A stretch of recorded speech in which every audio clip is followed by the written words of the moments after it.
அச்சமில்லை அச்சமில்லை அச்சமென்பதில்லையே இச்சகத்து உள்ளுரெல்லாம் எதிர்த்து நின்று போதினும் அச்சமில்லை அச்சமில்லை అచ్చమెన్బదిల్లయే భయం లేదు భయం లేదు భయమన్నది లేనే లేదు. ఒక దుర్నీతి దుర్జన లోకమంతయు ఎదురొచ్చినా భయం లేదు భయం లేదు భయమన్నది లేనే లేదు. భయం లేదు కాబట్టే అసలే చీకటి గాఢ అంధకారమైన వెళ్ళే దారంతా గోతులు గుంతలు లోయలు అగాధాలు ఉన్న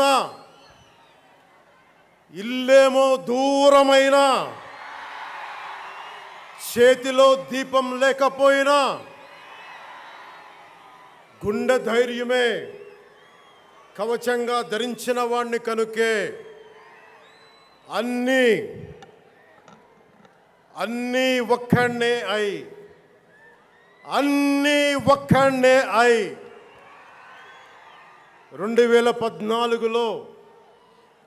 2014లో జనసేన పార్టీని స్థాపించాం. భావ తీవ్రత ఉంది గనుకే 2018లో పోరాట యాత్ర చేశాం. ఓటమి భయం లేదు కాబట్టే 2019లో పోటీ చేశాం. ఓడినా అడుగు ముందుకే వేశాం. మనం నిలబడ్డాం, పార్టీని నిలబెట్టాం. మనం నిలదొక్కుకున్నాం. మనం నిలదొక్కుకోవటమే కాకుండా 4 దశాబ్దాల టీడీపీ పార్టీని కూడా నిలబెట్టాం. మనం ఓడినప్పుడు 2019లో మీసాలు మెలేశారు, జబ్బలు చరిచారు, తొడలు కొట్టారు, మన ఆడపడుచుల్ని అవమానించారు, ప్రజల్ని నిరంతరం హింసించారు. ఇదే న్యాయం అని మన నాయకులు, మన జన సైనికులు, మన వీర మహిళలు అందరూ అడిగితే, గొంతెత్తితే వారిపైన కేసులు పెట్టారు, జైళ్ళల్లో పెట్టారు, నిర్బంధంలో తోశారు.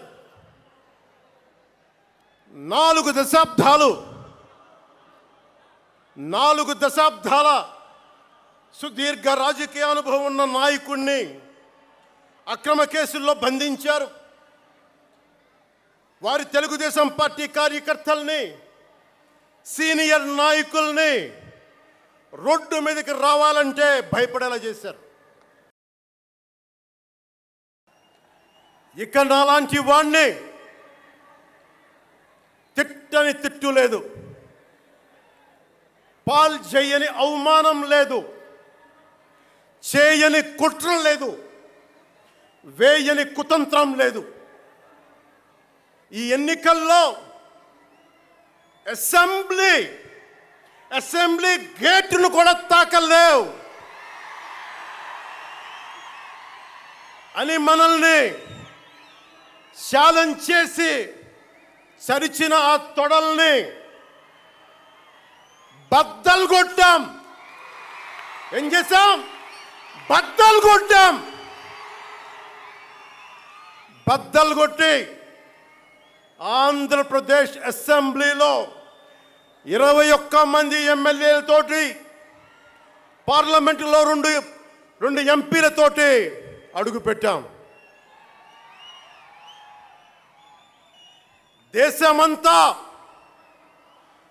దేశమంతా తల తిప్పి తిరిగి చూసేలా 100% స్ట్రైక్ రేట్తో ఘన విజయం సాధించాం. ఎన్డీఏ కూటమి ప్రభుత్వాన్ని నిలబెట్టాం. ఈరోజు జయకేతనం ఎగరేస్తున్నాం. జై జనసేన, జై జనసేన, జై జనసేన, జై.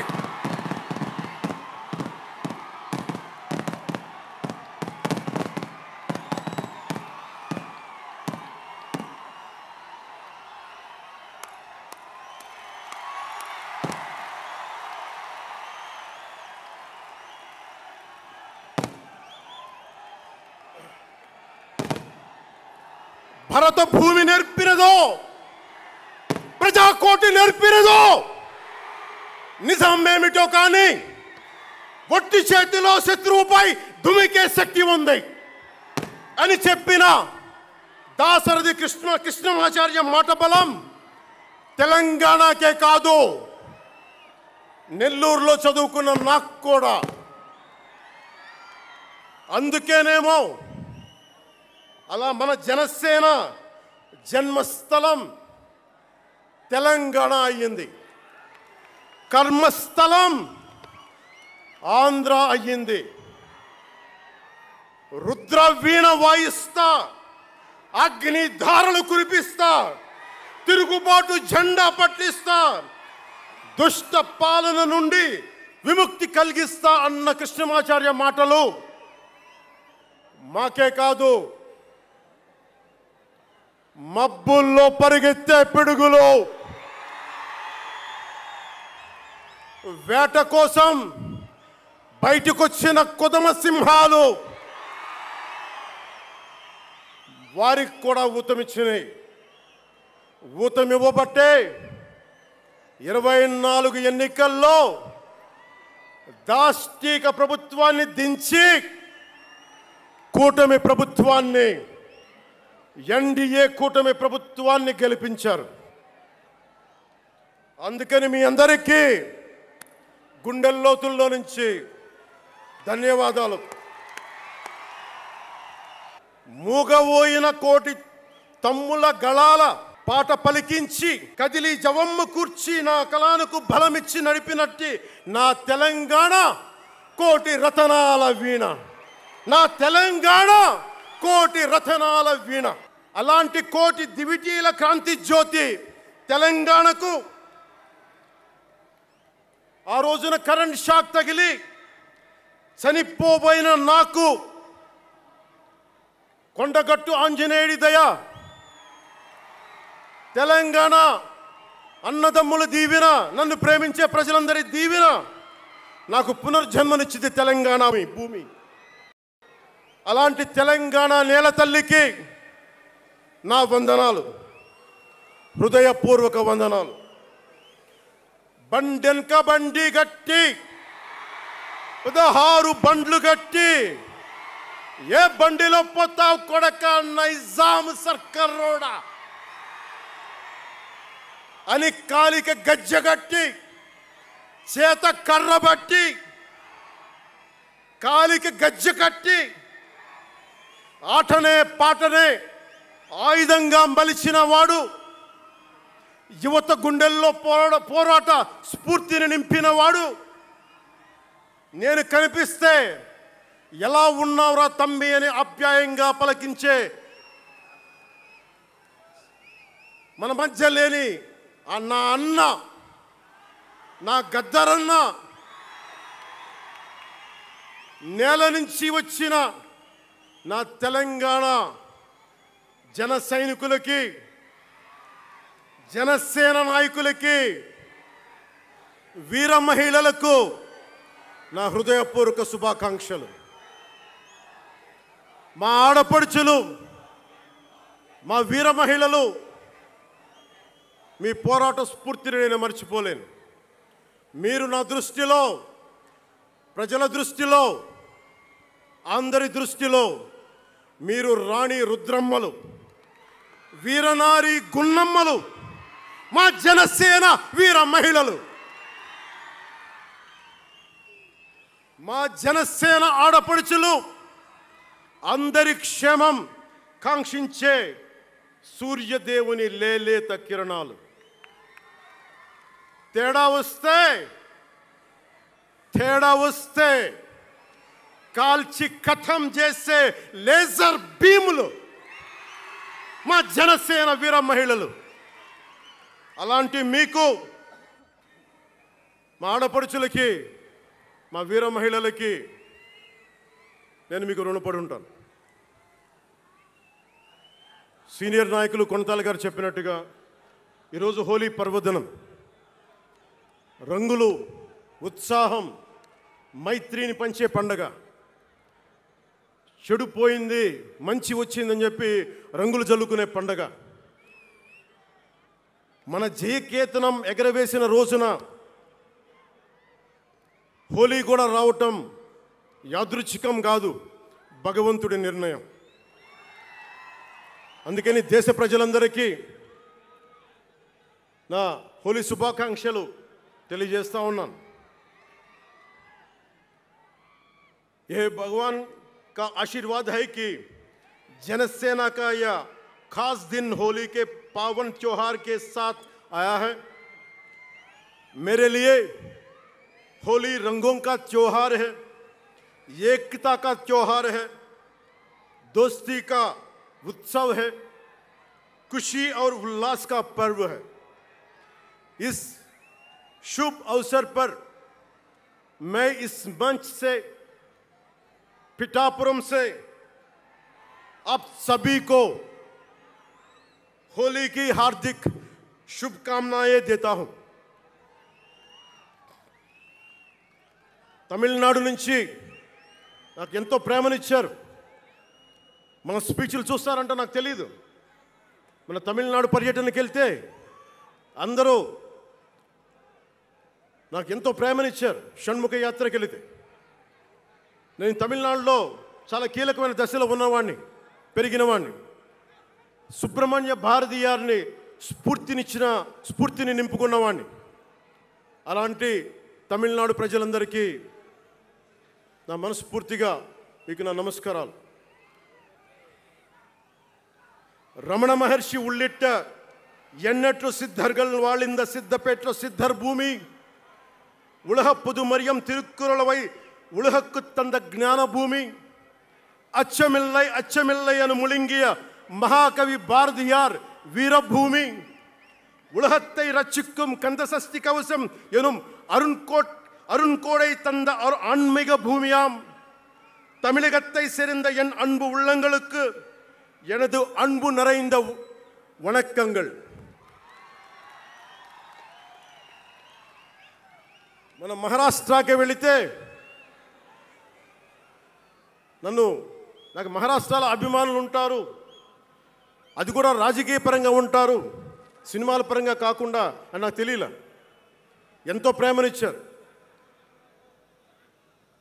గౌరవ మహారాష్ట్ర ముఖ్యమంత్రి దేవేంద్ర ఫడ్నవీస్ గారు నన్ను రమ్మని 19 నుంచి అడుగుతూ ఉన్నారు. అప్పుడు కుదరలా, 19లో కుదరలేదు, 14లో కుదరలేదు. మొన్న హర్యానాలో మీరు రావాలి ఖచ్చితంగా అని చెప్పి ప్రత్యేకించి నన్ను పిలిపించారు. నేను ఎన్డీఏ కూటమి కోసం ప్రచారం చేశాను, భారతీయ జనతా పార్టీ కోసం.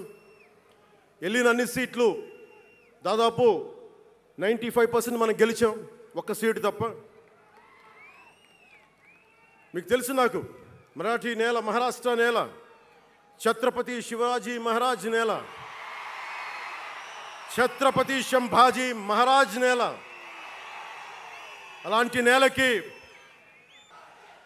ఛత్రపతి शिवाजी महाराज आणि छत्रपती संभाजी महाराज यांच्या महाराष्ट्र भूमीतून आलोल्य सोलापूर, लातूर, बिल्लारपूर सारख्या जिल्ह्यांतील जनसैनिकांना माझा मनपूर्वक नमस्कार. అలాగే కర్ణాటక నుంచి వచ్చిన అభిమానులకి, ಕರ್ನಾಟಕದಿಂದ ಈ ಹಬ್ಬಕ್ಕೆ ಆಗಮಿಸಿದ ನನ್ನ ಜನಸೈನಿಕರಿಗೆ, ನನ್ನನ್ನು ಪ್ರೀತಿಸುವ ಕರ್ನಾಟಕದ ಜನಸೈನಿಕರಿಗೆ హృత్పూర్వక నమస్కారాలు. చాలా భాషలు అయిపోయినాయి కదా. అని మీకు అర్థమైంది కదా, రెండు భాషలు ఒక్క భాషలా కాదు.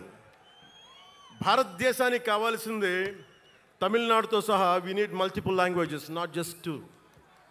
We need multiple languages to keep, not just for the integrity of the country, but also to understand each other, to share love with each other. అందుకనే బహుభాషే భారతదేశానికి మంచిది. చెప్తామా? భారత్ మాతాకి జై. బోలో భారత్ మాతాకి. అలాగే చేద్దాం, చేద్దాం. వస్తుంది. చాలమ్మా, సినిమాలు ఆపండి. చాలు ఓజీ, చాలు ఓజీ, చాలు. అంటే మీ అందరికీ నేను సినిమాలు ఎందుకు వద్దని చెప్తానంటే, సినిమాలు తక్కువ చేయడం నా ఉద్దేశం కాదు. మీరు ఓజీ సినిమాకి వెళ్ళి జనసేన జిందాబాద్ అని ఎలా అనకూడదు, ఇక్కడికి వచ్చి సినిమా ఎందుకు అనకూడదంటే, ప్రాణాలు తెగించున్నారు ఇక్కడ వాళ్ళందరూ, ఇక్కడ జన సైనికులు. ఎందుకు సినిమా మాట్లాడకూడదు అంటే, 450 మంది పైచీలకు జన సైనికులు సినిమాలను కాదు సిద్ధాంతాలు నమ్మి చనిపోయారు. వారి గౌరవం కోసం వద్దాం, అవి కూడా వినండి. మీరు వింటలేదని అర్థం. నా పేరు అరుస్తున్నారంటే మీరు నా మాట వింటలేదని. నా మాట వింటే 151 ఉన్న సీట్లు పార్టీ పోయింది. అందుకే నా మాట వినాలి. కూర్చోండి. ముందుగా నేను 11 సంవత్సరాల క్రితం పార్టీ పెట్టినప్పుడు, ఈరోజు మీకు డేటాలు చెప్పను, ఎన్డీఏ ప్రభుత్వం గురించి వీటిని చెప్పలేను. నేను మీతోటి 11 సంవత్సరాలు పార్టీని ఎలా నడిపాం, ఏ బేసిస్తో నడిపాం, నా కష్టాలేంటి, నేను పడ్డ ఇబ్బందులేంటి, కొన్ని పంచుకుంటాను. అన్నీ పంచుకుంటే సంవత్సరం కావాలి. నేను ఓటమిలు ఎలా ఉంటాను, గెలుపులు ఎలా ఉంటాను. మీరు నా గుండెల్లో పెట్టుకున్న వాళ్ళు, మీరందరూ నా గుండెల్లో పెట్టుకున్నాను మిమ్మల్ని. మీకు మించిన కుటుంబం నాకు లేదు. అలాంటి నేను 2014లో ఒక్కడనే కూర్చొని జ్వలిస్తూ మదించిపోతూ, మన ఆలోచనతో మధిస్తూ, ఎలా చెప్పాలి, పెద్ద రాజకీయాల మీద నా చాలామందితో కసరత్తులు చేసిన వాడిని కాదు. 2009లో అప్పుడే రాజకీయ ప్రస్థానం తప్ప. 2003లో నేను మా నాన్నకి చెప్పాను ఫస్ట్. ఈరోజు మా నాన్నగారు లేరు, స్వర్గస్థులయ్యారు. మా నాన్నకి మా అమ్మకి 2003లో చెప్పారు, అమ్మ నేను ఒకరోజు పాలిటిక్స్కి వెళ్తాను. మా అమ్మయ్య మా నాన్నకి నచ్చల మాట. శుభ్రమైన కెరీర్ పెట్టుకొని పిచ్చేంట్రా నీకనే. కానీ నేను చెప్పలేకపోయినా ఆ రోజున. నేను సినిమాలని దృష్టిలో పెట్టుకొని ఎదగలేదు, సమాజాన్ని దేశాన్ని దృష్టిలో పెట్టుకుని ఎదిగాను. సినిమా నాకు ఉపకరణం అయింది, కానీ సినిమా నా జీవితం కాలం. చెప్పలేకపోయినా ఆ రోజున. నన్ను చాలామంది, మీరు అందరికీ నాకు గద్దరన్న ఎలా పరిచయం అనుకుంటున్నారు మీరు? రాజకీయాల ద్వారా కాదు.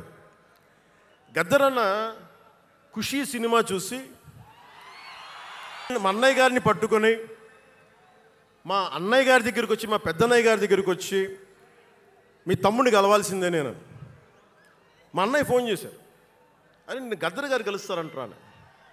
నాకు గద్దర్ గారు అంటే ఇష్టం చిన్నప్పటి నుంచి, మా నాగబాబు గారి దయ వల్ల. సరే కలిస్తే ఆయన ఎంత క్షుణ్ణంగా ఆయన పరిస్థితి చెప్పాడంటే, అరే నువ్వు దేశం కోసం సమాజం కోసం ఆలోచించేవాడివి. నీ ఏ మేరా జహా అనే పాటలో నువ్వు భరతమాతని సంఖ్యలలో బంధించి పెట్టావు కదా, నీ భావం నాకు అర్థమైందిరా అన్నాడు. నువ్వంటే నాకు ఇష్టం రా తమ్మి అని చెప్పి ఆ రోజు నుంచి మాకు స్నేహం.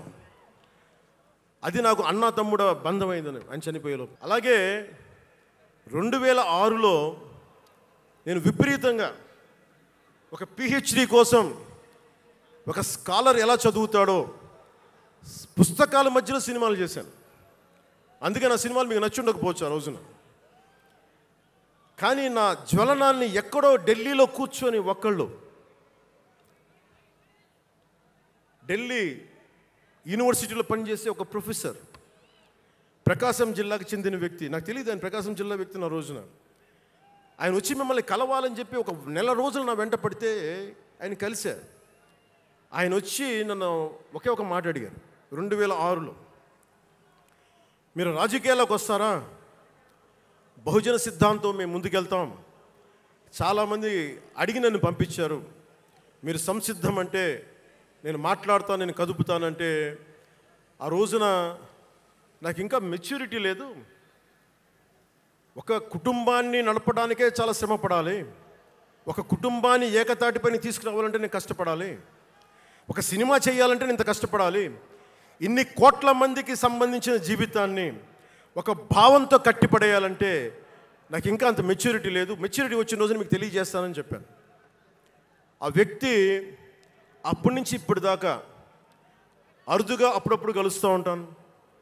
ఈ రోజున హైదరాబాద్ సెంట్రల్ యూనివర్సిటీ ప్రొఫెసర్, మీలో కొంతమందికి తెలిసి ఉండొచ్చు, ప్రొఫెసర్ శ్రీపతి రాముడు గారికి మనస్ఫూర్తిగా నా ధన్యవాదాలు తెలియజేస్తున్నాను. వారిని వేదికపైకి రమ్మని మనస్ఫూర్తిగా కోరుకుంటా ఉన్నాను.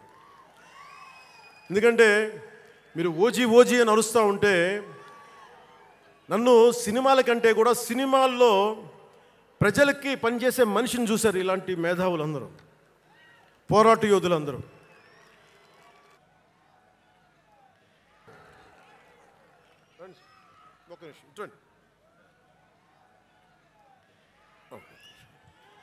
ప్రొఫెసర్ గారు మన జనసేన పార్టీ కాదు, ఆయన ప్రొఫెసరే.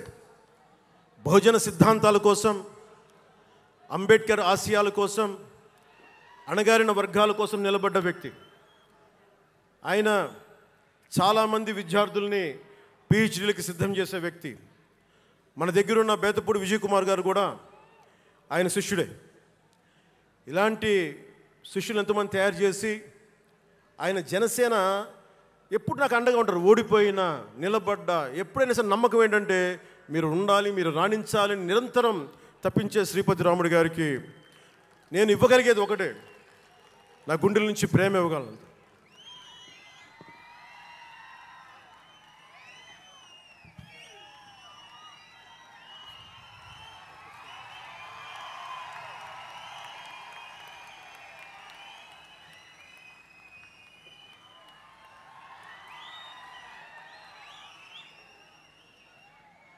అంటే కృతజ్ఞత అనేది ఎంత అవసరం, గుర్తింపు ఎంత అవసరం అంటే మనం ఏదో అయినప్పుడు కాదు, ఏవి అవ్వనప్పుడు మనం వెంట నిలబడాల్సింది.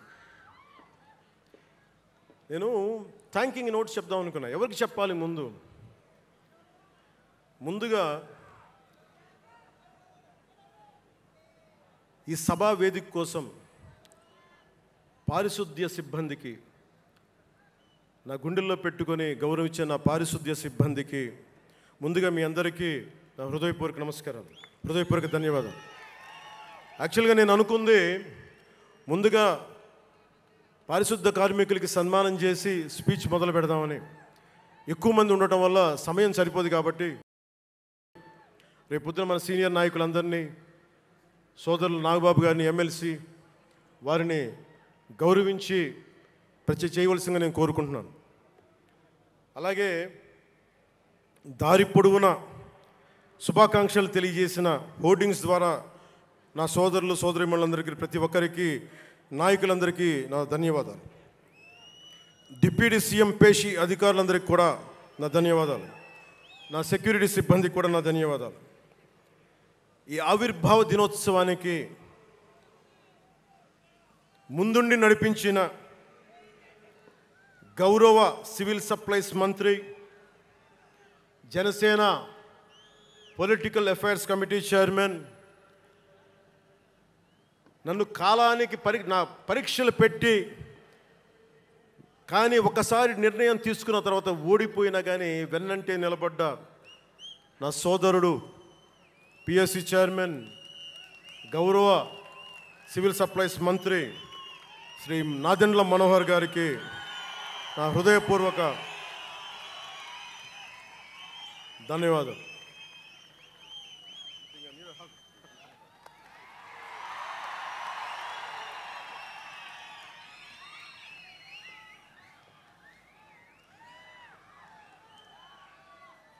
అలాగే 2009 నుండి 10 నుండి ఆయన పాలిటిక్స్లో లేకపోయినా నేనంటే ఇష్టం తోటి ఎప్పుడు నా వెన్నంటే ఉండే హరిప్రసాద్ గారికి ఏం ఆశించాలా, జీతాలు తీసుకోవాలా, జీతభత్యాలు లేవు, ఉన్నంతలోనే అన్నిటికీ పాపాల భైరవుడు ఆయన. పవన్ కళ్యాణ్ ఆ నిర్ణయం తీసుకోలేదంటే ఈయనే ఉంటాడు కారణం అంట. పవన్ కళ్యాణ్ తేలిక మాట నేస్తాడు అందరి మాట. పవన్ కళ్యాణ్ కొంచెం ఆలోచన ఉంటుంది కదా, ఎవరికి ఇవ్వాలి ఎందుకు ఇవ్వకూడదని. కానీ ప్రతిదానికి నేను తీసుకున్న నిర్ణయాలకి ఆయన భరించాడు. అలాంటి అన్నిటినీ భరించి నా వెన్నంటే ఉన్న హరిప్రసాద్ గారికి మనస్ఫూర్తిగా నా ధన్యవాదాలు.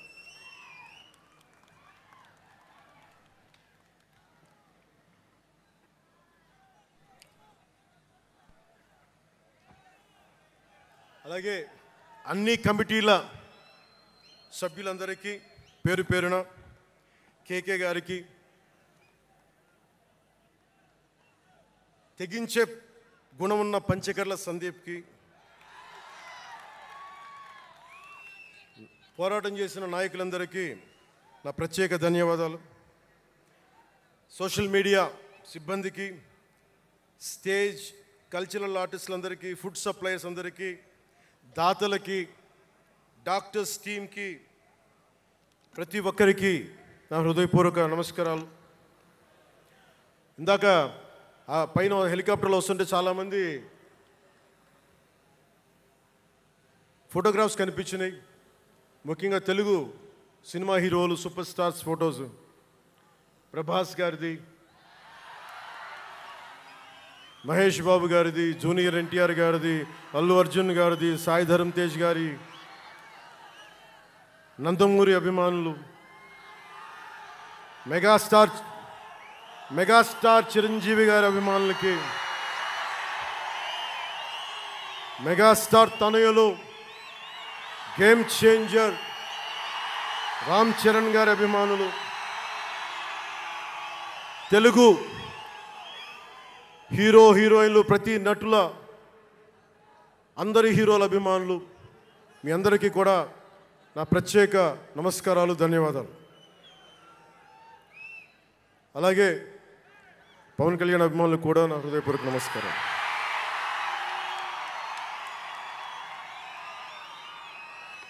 మద్దతు ఇచ్చిన జనసేనతో పాటు ఎన్డీఏ కూటమి పక్షాలైన తెలుగుదేశం, బీజేపీ నాయకులకు, కార్యకర్తలకు నా ప్రత్యేక ధన్యవాదాలు. అసలు మనం ఇంత ఘన విజయం సాధించాం. మనం కలిసి పోరాటం చేశాం, కష్టాలు ఉన్నప్పుడు చెయ్యనందించాం. అది గుర్తుపెట్టుకొని ఈ రోజున డిప్యూటీ ముఖ్యమంత్రి, ఉప ముఖ్యమంత్రిగా కలిసి ఒక వ్యక్తితో బలంగా ప్రయాణం చేస్తూ ఉన్నాను. 4 దశాబ్దాల సుదీర్ఘ అనుభవం రాజకీయ నాయకులు, హైటెక్ సిటీని రూపకల్పన చేసిన దార్శనికుడు, క్లేమోర్ మైన్స్ తోటి పేల్చేస్తే కింద పడితే దులుపుకొని మళ్ళీ రాజకీయాల్లో తిరిగి నెక్స్ట్ డే డ్యూటీలోకి వచ్చిన బలమైన నాయకుడు, శ్రీ గౌరవ ముఖ్యమంత్రి శ్రీ నారా చంద్రబాబు నాయుడు గారికి, వారి తనయులు శ్రీ నారా లోకేష్ గారికి నా హృదయపూర్వక ధన్యవాదాలు, నమస్కారాలు.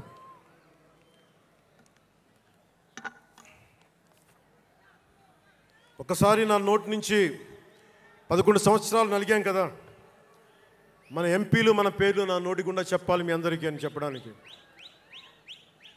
నాదెండ్ల మనోహర్ గారికి, కందుల దుర్గేష్ గారికి, ఎంపీలు తంగెళ్ళ ఉదయ్ శ్రీనివాస్ గారికి, వల్లభనేని బాలశౌరి గారికి, కొణిదెల నాగబాబు గారికి, హరిప్రసాద్ గారికి, నిమ్మక జయకృష్ణ గారికి, లోకం మాధవ గారికి, కొనతాల రామకృష్ణ గారికి, పంచకల్ల రమేష్ బాబు గారికి, సుందరపు విజయ్ కుమార్ గారికి, చనిపోయిన వంశీకృష్ణ యాదవ్ గారికి, పంతం నానాజీ గారికి, బత్తుల బలరామకృష్ణ గారికి, శ్రీ దేవీవర ప్రసాద్ గారికి, గిడ్డి సత్యనారాయణ గారికి, పులపర్తి ఆంజనేయులు గారికి, బొమ్మిడి నాయకర్ గారికి, బోలిశెట్టి శ్రీనివాస్ గారికి, పొత్సమాత ధర్మరాజు గారికి, చిర్రి బాలరాజు గారికి, మండలి బుద్ధప్రసాద్ గారికి, ఆర శ్రీధర్ గారికి, ఆరణి శ్రీనివాసులు గారికి, 2000 పవన్ కళ్యాణ్ మర్చిపోయా, నేను మర్చిపోయినా మీరు మర్చిపోయిన ఎవరు కదా.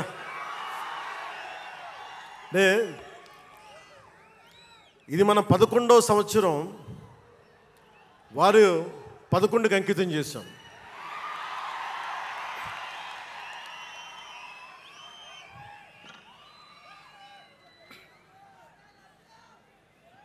Love you two. అలాగే ఈ సభకి పోలీస్ వ్యవస్థ మీకు తెలుసు, మనం ఎంత నలిగిపోయామో. గత 5 ఏళ్లలో మనం ఎంత నలిగిపోయామో మీకు తెలుసు. ఎన్ని ఇబ్బందులు పాలు చేశారో తెలుసు. ఆ రోజు నుంచి కూడా ఈ రోజుకి వరకు నాకు పోలీస్ శాఖ అంటే చాలా గౌరవం. ఎందుకంటే పోలీస్ శాఖకి స్వయం నిర్ణయాలు చేసే హక్కు ఉండదు, డ్యూటీయే ఉంటుంది. బ్రిటిష్ వాళ్ళు పరిపాలించినప్పుడు పోలీస్ కూడా బ్రిటిష్ అధీనంలో పనిచేశారు తప్ప వాళ్ళకి ఇవ్వబడ్డ డ్యూటీ చేశారు. భగత్ సింగ్ని కొట్టమంటే కొట్టారు, జైల్లో పెట్టమంటే పెట్టారు, గాంధీ గారిని లాక్కెళ్ళిపోమంటే లాక్కెళ్ళిపోయారు. వాళ్ళు చేయకపోతే అది డ్యూటీకి విరుద్ధం అవుతుంది, చేయక తప్పదు. మరి అదే పోలీస్ ఆ రోజున వచ్చారు. స్వాతంత్రం వచ్చిన తర్వాత మిలిటరీ కూడా అంతే. అందుకనే నాకు పోలీస్ శాఖ మీద ఎప్పుడు వ్యక్తిగతంగా కోపం ఉండదు, ఏదో కొద్దిమంది వ్యక్తులు ఎక్కువ చేస్తే తప్ప. అలాగా ఈ రోజున చాలా గొప్పగా నిలబడ్డ, సహకరించిన పోలీస్ అధిపతి డీజీపీ గారికి, కాకినాడ జిల్లా ఎస్పీ బిందు మాధవ్ గారికి, కలెక్టర్ శ్రీ షణ్మోహన్ గారికి, రెవెన్యూ అధికారులకు, ఇతర పోలీస్ అధికారులకు, మున్సిపల్ అధికారులకు, బందోబస్తు డ్యూటీకి వచ్చి అన్ని జిల్లాల నుంచి వచ్చిన నలిగిపోయి ఎండలో ఉన్న నా కానిస్టేబుల్ సోదరులకు, ప్రతి ఒక్కరికి పేరు పేరున నా హృదయపూర్వక ధన్యవాదాలు, హృదయపూర్వక కృతజ్ఞతలు. నా ఇష్టం, నా కోరిక ఎప్పుడూ సగటు మనిషిగా ఉండటమే. తన పని తను చేసుకుంటూ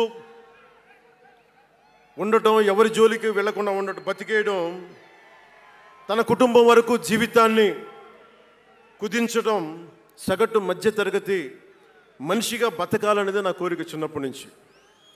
మా నాన్న కోరిక ఏంటంటే, నేను ఇంటర్ చదువుతున్నప్పుడు, అరే నేను డిగ్రీ చదవలేకపోయి, నువ్వు డిగ్రీ చదివి కనీసం నువ్వు ఎస్ఐగా సెలెక్ట్ అయితే నువ్వు కనీసం డిఎస్పీ కంటే కొంచెం పై ర్యాంక్లో నువ్వు రిటైర్ అవుతారు అని చెప్పాడు మా నాన్న.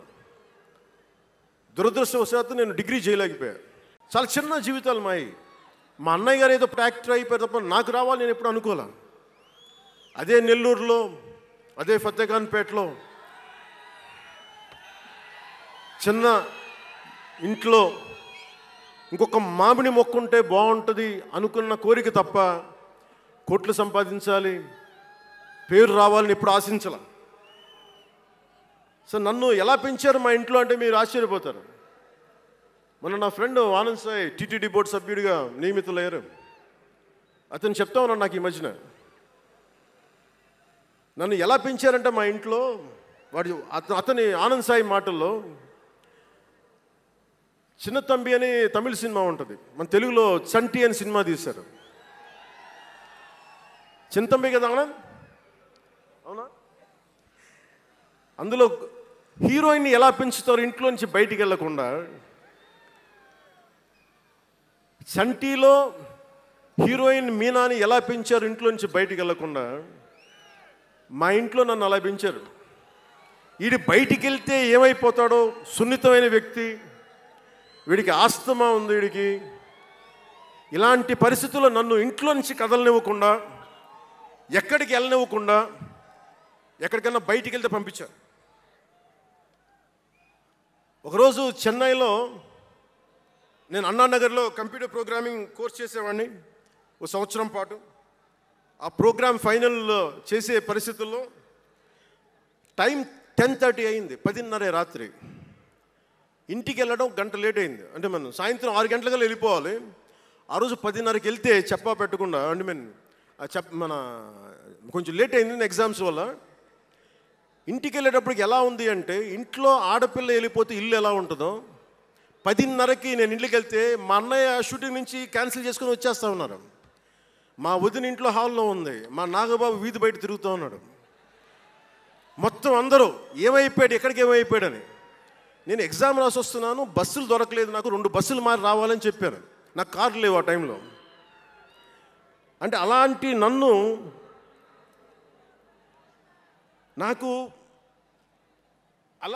పెంచారు. ఇది మా నాగబాబు గారు ఇక్కడే ఉన్నారు, అడగండి, ఆ రోజు గుర్తుండి ఉంటుంది ఆయనకి. అలాంటి నన్ను పాలిటిక్స్ చేస్తానని కానీ, సినిమాల్లోకి వస్తానని కానీ ఎవరు ఊహించలే. ఎందుకంటే నేనే ఊహించలే. పోనీ 18 ఏళ్ల వయసులోనో 20 ఏళ్ల వయసులోనో 10:30కి లేటుగా వచ్చామంటే ఒక అర్థం ఉంటుంది.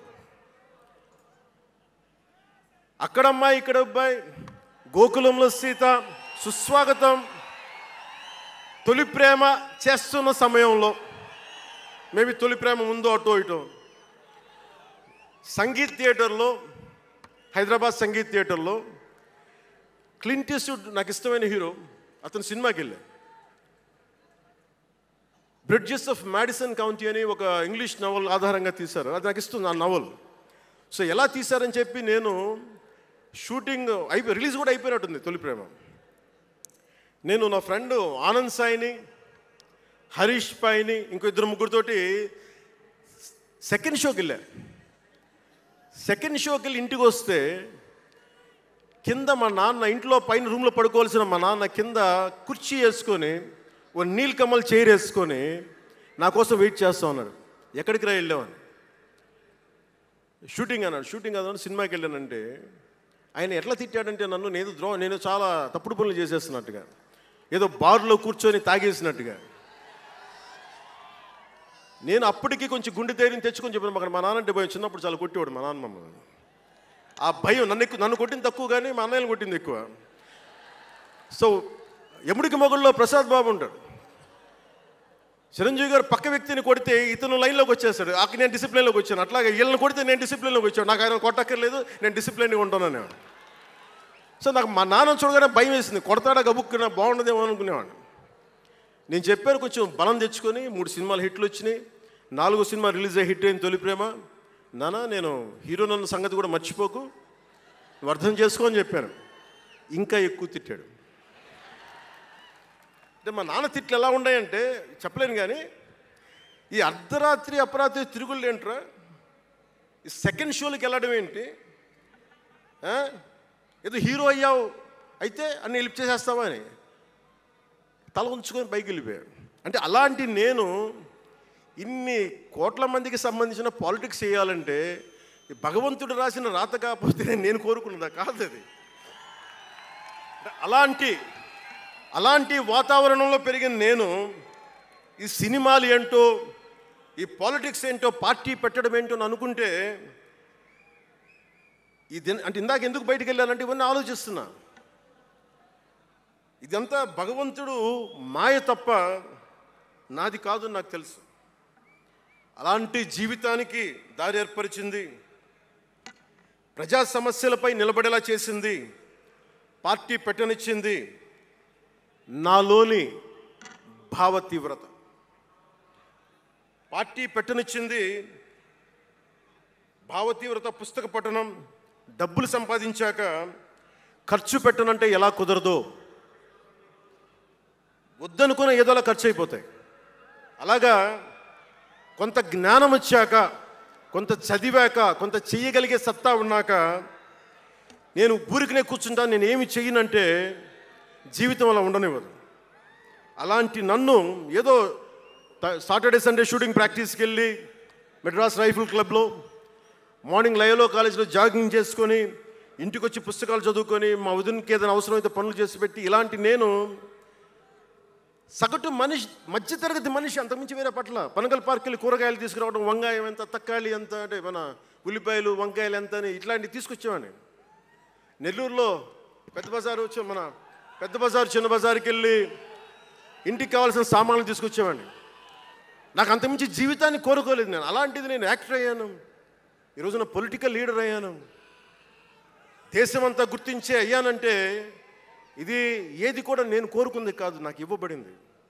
అందుకే నేను కర్మే చేస్తాను, నేను ఫలితం ఆశించను. ఇవన్నీ ఎందుకు చెప్తున్నానంటే సగటు మనిషి చాలా భయాల మధ్య, చాలా బాధ్యతల మధ్య జీవితాన్ని కొనసాగించాలి. ఒక మాట అంటే ఎక్కువ, ఒక మాట అంటే తక్కువ, చాలా సన్నని గీతల మధ్య బతకాలి. ఒకలాగా చెప్పాలంటే అరిటాకు లాంటి జీవితం. అరిటాకు ఉంది కదా అని జీవితం వడ్డించిన విస్తరు అవ్వదు. చిన్నపాటి ముళ్ళు తగిలినా మొత్తానికి చిరుగుపోతుంది. అలాంటి కోట్లాది సగటు మనుషుల ప్రభావితం చేసే సినిమా కానీ, కోట్లాది మందిని ప్రభావితం చేసే రాజకీయాలు కానీ నాకు చాలా బాధ్యతనిచ్చాయి.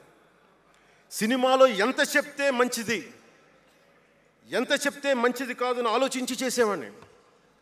ఒక దేశభక్తి పాట పెడితే మంచిదా, ఒక క్లబ్ డాన్స్ పెడితే మంచిదా, ఈ రెండు ఆలోచించి దేశభక్తికి వెళ్ళాను నేను. అందుకే ఏం మెరా జేహానే పెట్టాను తప్ప ఓ మై డార్లింగ్ అని పెట్టలా. అంటే ఎందుకు నేను ఆలోచిస్తానంటే, మనిషి మనెవరం శాశ్వతం కాదు. మాట అది మంచి అయినా చెడైనా, అందుకే ఆలోచించే మాట్లాడతాను ఎప్పుడు. ఈ అన్న మాట ఒక తరం 2-3 తరాలు ఉండిపోతే పర్యవసానం ఏంటి, ఎనీ పబ్లిక్ పాలసీ, ఇవన్నీ ఆలోచించి నేను జనసేన కోసం ప్రతిపాదించిన 7 సిద్ధాంతాలు చాలా మదించి, శోధించి, తర్కించి మీ ముందు పెట్టింది. సంవత్సరం కాదు, 2 సంవత్సరాలు కాదు, నేను టీనేజర్గా ఉన్నప్పటి నుంచి నాకు నెల్లూరు డైకస్ రోడ్లో డాక్టర్ కరీముల్లా గారు నాకు ఆస్తమాకు వచ్చినప్పుడల్లా నాకు డెర్ఫ్లిన్ ఇంజెక్షన్ ఇచ్చేవాళ్ళు. ఆయన కోసం వెయిట్ చేస్తూ ఉంటే ఒక బోర్డు నన్ను ఆకర్షించేది, prevention is better then cure అని. దాన్ని ఎప్పుడు గుర్తుండిపోయింది నాకు. వ్యాధి చికిత్స కంటే కూడా వ్యాధి నివారణ మేలని. అందరూ చాలామంది అనుకుంటారు కదా, ఎందుకు నాకు చెగువెరా ఇష్టం అంటే అది కమ్యూనిజమో మావోయిజమో కాదు. ఒకడు డాక్టర్ అయ్యండి, శారీరకం రుగ్మతలు వస్తే బాగు చేసే డాక్టరు సమాజానికి పట్టే రుగ్మతలను ఎవడు బాగు చేస్తాడు అని చెప్పి డాక్టర్ వృత్తి వదిలి విప్లవకారుడు అయ్యాడు చూసారా, ఆ భావన నాకు ఇస్తుంది చెగువెరాలో. అంతేగాని అతను మావోయిస్టో కమ్యూనిస్టో అని కాదు, గెరిల్లా అని కాదు. ఆ మానవీయ కోణం నాకు నచ్చి దాన్ని ఇష్టపడ్డాను చెగువెరాను. ఆ సిద్ధాంతాలని అంటే ఎందుకు చెప్తున్నాను మీకంటే, చాలా ఆలోచించి చేశాను. అంటే అంత వయసు నుంచి ఆ సిద్ధాంతాలని చాలా బలంగా విశ్వసించేవాడిని, ఆచరించేవాడిని కనుక, వాటి కోసం నిలబడేవాడిని కనుక, నిలబడినందుకు ఆ సిద్ధాంతాలు నన్ను దశాబ్దం రాజకీయ పోరాటం చేయగలిగే సత్తానిచ్చినాయి. ఈ రోజున 100% స్ట్రైకింగ్ రేట్తో జైకేతనాన్ని ఎగరేస్తున్నాం ఈ రోజునంటే జనసేన 7 మూల సిద్ధాంతాలే కారణం. పవన్ కళ్యాణ్, నేను ఎంత పేరుందో నాకే తెలీదు, ఇంగ్లీష్ పేపర్లో కూడా రాస్తారో నా పేరు అనుకుంటాను అప్పుడప్పుడు. ఏదో నేషనల్ పేపర్లో ఢిల్లీ నుంచి ఎవరో తెలుగు జర్నలిస్ట్ పంపించలే, హిందీ జర్నలిస్ట్ పంపించారు నాకు. Pawan Kalyan changes his ideology left, right and centre అని. అంటే వీడి అవసరాలకి ఎలా పడితే అలా మార్చేస్తాడని నాకు అనిపించింది. అలా ఎలా పడితే అలా మార్చేసేవాడు 11 సంవత్సరాలు పార్టీని నడపగలడా? 7 సినిమాలతోటి సూపర్ స్టార్డమ్ రాగలదా? నేను వద్దనుకున్నా ఓజీ అని అంటూ ఉంటారు, అవన్నీ వస్తాయా? 2007లో నేను కామన్ మెన్ ప్రొటెక్షన్ ఫోర్స్ పెట్టినప్పుడు చాలామంది నాకు ఇష్టమైన నాయకులు, ప్రభావితం చేసిన నాయకులు, ఒకరితో ఒకరికి సంబంధం లేదు. ఒకళ్ళు నారాయణ గురు అయితే ఇంకొకళ్ళు చెగువెరా, ఒకళ్ళు జయప్రకాష్ నారాయణ అయితే ఇంకొకళ్ళు లోకమాన్య బాలగంగాధర్ తిలక్, ఒకళ్ళు మదర్ తెరీసా అయితే ఇంకో వైపున భగత్ సింగ్. ఆ రోజు నన్ను అందరూ అన్నారు, నీకేంటి ఇంత పిచ్చి ఏంటి, నీకు కన్ఫ్యూజ్డ్ ఐడియాలజీ నీది అంటే నేను రోజు చెప్పలేకపోయాను అందరికీ. పవన్ కళ్యాణ్ ఐడియాలజీ ఏంటంటే, ఇంత భిన్నమైన వ్యక్తుల్లో ఏకత్వం చూడగలగడం పవన్ కళ్యాణ్ ఐడియాలజీ. ఆ ఏకత్వాన్ని చూడగలిగాం కాబట్టి ఆ 7 సిద్ధాంతాలు వచ్చినాయి. నాకు ఒక్కొక్కరిలో నాకు నచ్చిన అంశాన్ని తీసుకొని నాకు వ్యక్తిగతంగా బలం ఇవ్వడం చూశాను. అది నా మీద ఎంత ప్రభావితం చూపించింది అది ఎంత సక్సెస్ ఇచ్చిందో కూడా నాకు తెలుసు. అంటే నేను అందరిలాగా నేను కాలేజీలకి యూనివర్సిటీలకి వెళ్ళా, డాక్టరేట్ లేకుండా పోవచ్చు, యూనివర్సిటీస్కి వెళ్ళి ఉండకపోవచ్చు, కానీ జ్ఞానాన్ని సముపార్జించటం నా చిన్నప్పటి నుంచి ఈ క్షణం దాకా నేను ఎప్పుడూ ఆపలా, ఎప్పుడు నేర్చుకుంటానే ఉన్నాను. అంటే చిన్నప్పుడు ఇలస్ట్రేటెడ్ వీక్లీలు, ఫ్రంట్ లైన్ మ్యాగజైన్లు, న్యూస్ పేపర్లు, సోవియట్ భూమి పత్రికలు, చరిత్ర, సంస్కృతి పుస్తకాలు, సాహిత్యం, ఫిలాసఫీ, ఫారిన్ అఫైర్స్ ఇవేమి చదవటం ఆపలా ఇప్పటిదాకా. అవన్నీ సామాజిక, చారిత్రక, రాజకీయ అంశాల మీద అవగాహన లేకుండా ఎందుకు పార్టీ పెడతాం? దేశ విభజన, కలోనియల్ చరిత్ర, తిరుగుబాట్లు, చిట్టాగాంగ్, విప్లవ వీరులు, తాకట్టులో భారతదేశం, యాడమ్ స్మిత్లు, మాల్థూసియన్ థీరీలు చదవకుండా, అర్థం చేసుకోకుండా పార్టీ పెట్టేస్తామా? ఇంత అవగాహన, ఇంత సామాజిక పరిజ్ఞానం సినిమాలు చేసుకునే వాడికి ఎలా ఉంటుంది అవగాహన అని? అదే కదా. అంటే దానికోసం ఎలా పుట్టాలండి? ప్రత్యేకంగా తెల్లగడ్డం వేసుకొని పుట్టాలా అండి? ఆకాశంలోకి చూస్తా తెల్లగడ్డం వేసుకొని సామాన్యుడికి అర్థం కాని లిటరీ టర్మ్స్ తోటి మాటల్ని మాట్లాడాలా? పోనీ పార్టీ పెట్టాలి అంటే నాన్న ముఖ్యమంత్రి అయి ఉండాలా? దశాబ్దం పాటు ఒంటరిగా పార్టీని మొయ్యాలి అంటే ఎన్ని తిట్లు, ఎన్ని అవమానాలు భరించాలి, ఎంత నలిగుండాలి, ఎంత జ్వలించుకుపోవాలి, ఎన్ని పోగొట్టుకోవాలి. వ్యక్తిగత జీవితం నుంచి నా ఆరోగ్యం దాకా అన్నీ పోగొట్టుకుంటానే వచ్చాను. దానికి ఈ జయకేతనం నాకు ఆనందాన్ని ఇచ్చింది. ఎందుకు చెప్తున్నానంటే ఆరోగ్యం గురించి. నేను మార్షల్ ఆర్ట్స్ చేసేటప్పుడు 3 గ్రనైట్ రాళ్ళు గుండెల మీద పెట్టుకొని పగలగొట్టించుకునేవాడిని. 3 9 ఏళ్ల పిల్లలు, 8 ఏళ్ల పిల్లలు ముగ్గురిని ఒకళ్ళని ఇలా పట్టుకొని ఇంకొకటి భుజాల మీద ఎక్కించుకొని గుడుంబ శంకర్లో మోసుకొచ్చినంత బలం ఉంది. చూడటానికి బక్కగానే ఉంటా, కానీ బలం అపారంగా ఉండేది. అలాంటి నేను ఈ రోజున నాకు రెండో కొడుకు నేను ఎత్తుకోలేను. పెద్ద కొడుకుని ఎలాగ ఎత్తుకోలేను అనుకోండి, అది వేరే విషయం. నా రెండో కొడుకుని చిన్నోడు 6-7 సంవత్సరాలు, వాడిని ఎత్తుకోలేను నేను, అంత బలహీన పడిపోయాను. కానీ బలం తెచ్చుకుంటాం మీ అందరి ఆశీస్సులతోటి, బద్దలు కొడతాం మళ్ళీ. అంటే రాజకీయాల్లో ఉండాలంటే 2, పిచ్చి పవర్ హంగ్రీ ఉండాలి, లేదా బలమైన సైద్ధాంతిక బలమన్నా ఉండాలి. వ్యక్తిగా ఎదగాలి, పదవే ముఖ్యం, అధికారమే ముఖ్యం. దానికోసం గుండాల్ని వాడుకుంటాం, మర్డర్లు చేయిస్తాం, వేల కోట్లు దోచేస్తాం, కులాలని కెలికేస్తాం, రకరకాల విద్వేషాలు రెచ్చగొడతాం, తద్వారా లాభపడతాం అన్నది ఇంకో పద్ధతి. నేను అది కోడికత్తిని వాడుకుంటాం, నేను అలాంటివి ఎంచుకోలే. సైద్ధాంతిక రాజకీయాన్ని ఎంచుకున్నాను. నాకు ఊహ తెలిసినప్పటి నుంచి అలాగే బతికాను. అందుకే నేను సమాజం, సమతుల్యత, భావితరాల భవిష్యత్తు, దేశం అంతరంగిక భద్రత, దేశ భద్రత, శత్రు దేశాల దాడులు ఆలోచించి దశాబ్దన్నర నలిగి గుండె రగిలి అందరిలోనూ చైతన్యం రగిలించి ఈ రోజున జనసేన జయకేతనం ఎగరవేస్తున్నాం. ఇది జనసేన పద్ధతి. Registered party to recognised party. It took as a decade plus. అంటే నువ్వు ఎలా మార్చేసుకుంటావు అంటారు. మనం ప్రార్థించే నదే గంగమ్మ అవ్వచ్చు, కృష్ణమ్మ అవ్వచ్చు, దేవత అవుతుంది, పడవలకి రస్తా అవుతుంది, పొలాల్లోకి దూరే పంట కాలువ అవుతుంది. మార్పు అనేక రకాలుగా ఉంటుంది. నేను మార్పు కోసం వచ్చిన వాడిని, ఓట్ల కోసం వచ్చిన వాడిని కాదు. అంటే ఇన్ని మాట్లాడే ఈ ఇంగ్లీష్ పేపర్ వాళ్ళకి I want to give you an example. Who said Pawan Kalyan changes from left, right and center. Let me tell you this. One example from one of your journalist brotherhood, from your journalist brethren, Sri M.J. Akbar.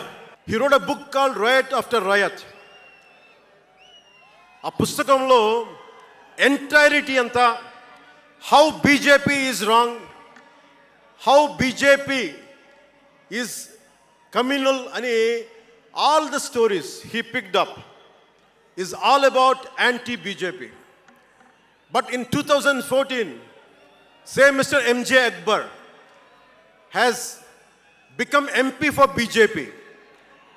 బీజేపీని తిట్టిన వ్యక్తే కాంగ్రెస్లో ఉండి బీజేపీకి వెళ్ళి మారగలిగినప్పుడు తప్పులేదు, కానీ నేను ఇన్ని రకాలుగా మాట్లాడి తప్పు అయిపోయింది అది. అంటే ఇది, let me tell you, I blended the best of everybody. I have tested it on myself personally and applied to the party. That's why we got 100% striking rate. నేను ఎలాంటి కాలంలో పెరిగానంటే, భావోద్వేగాలు లేకుండా, జీవిత బరువులు మోయకుండా, కించిత్తు భావుకత లేకుండా, బాధ్యతగా నడవకుండా ఉంటే ఇంత దూరం రాగలమా? జీవితంలో నిన్న కాకితాళంగా ఎలా జరిగిపోతాయి? అంత ఫ్లూక్ అండి అంటే 21 సీట్లతో 100% వచ్చేస్తామా? 151 సీట్లు ఉన్న ఆ పార్టీని 11 సీట్లకి రానివ్వగలమా? ఎంత పోరాటం చేశాం మనం, ఎంత నలిగాం. వైజాగ్లో మన ఎమ్మెల్యేలు ఎంతమందిని జైల్లో పెట్టారు, ఎంత భయభ్రాంతులను చేశారు. బయటికి వస్తే ఆ రోజున అందరూ అడిగారు, మీరు వెంటనే ప్రధానమంత్రి గారికి చెప్పండి, ఫోన్ చేయండి, మీకు తెలుసు కదా అంటే, నేను ఒకటే అన్నా, ప్రజల్ని కాపాడటానికి వచ్చాను నేను, నన్ను కాపాడమని ఎవరిని నేను అడగను, ప్రధానమంత్రి గారైనా సరే. ఇది నా నేల, నా పోరాటం ఇది. నా మీద చెయ్యి వెయ్యమని చెప్పండి, చెప్తాను నేనేంటో అని చెప్పాను. అంటే నేను ఎవరో వస్తారని నేను ఎప్పుడు చేయను, నేను ఎంత నిలబడగలను అదే నా మెజర్ అంతే.